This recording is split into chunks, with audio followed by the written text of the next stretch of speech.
Alors la première question que vous pouvez vous poser, c'est comment prendre son tour de taille. Alors la question ne se pose pas lorsque vous venez en magasin puisque les personnes sur place qui vont vous vendre votre ceinture vont également prendre votre tour de taille pour vous. En revanche, si vous souhaitez commander sur le site, dans ces cas-là, je vous conseille deux possibilités. La première, vous prenez votre tour de taille directement sur vous. La deuxième, vous prenez votre tour de taille par rapport à une vieille ceinture que vous possédez et qui vous va encore.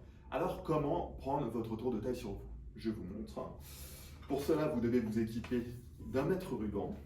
Une fois que vous l'avez, il est important de prendre le pantalon sur lequel vous souhaitez porter votre ceinture. Et à ce moment-là, je vous montre, vous prenez votre mètre ruban, vous faites le tour de votre taille au niveau des passants. Hop.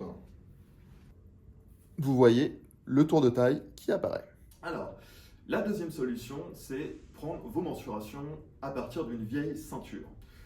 Nous avons sur notre site un guide détail qui vous explique comment faire. Alors, vous pouvez le trouver tout en bas de page, il y a un lien guide détail, et ensuite vous cliquez sur guide détail ceinture, ou sinon, il y a également un lien sur chacune de nos fiches ceinture. Juste à côté du menu déroulant des tailles, vous avez un petit lien qui vous redirigera directement dessus. Alors, comment prendre votre tour de taille sur la vieille ceinture? Je vous montre directement. J'ai ici, par exemple, une ceinture. Je serre la ceinture. Je vois que le serrage me convient très bien au dernier trou. À ce moment-là, je desserre. Je prends mon mètre ruban. Hop.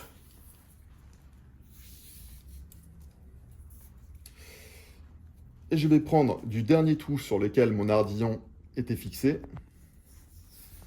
jusqu'au bord de l'ardillon. Alors, le bord de l'ardillon, qu'est-ce que c'est?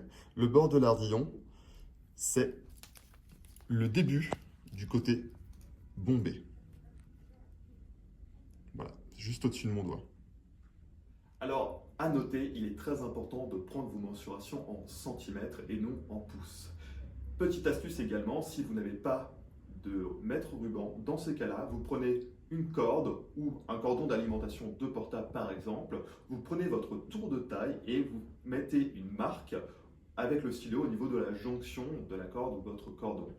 Une fois que c'est fait, vous mettez ce dernier à plat et vous le comparez avec un mètre.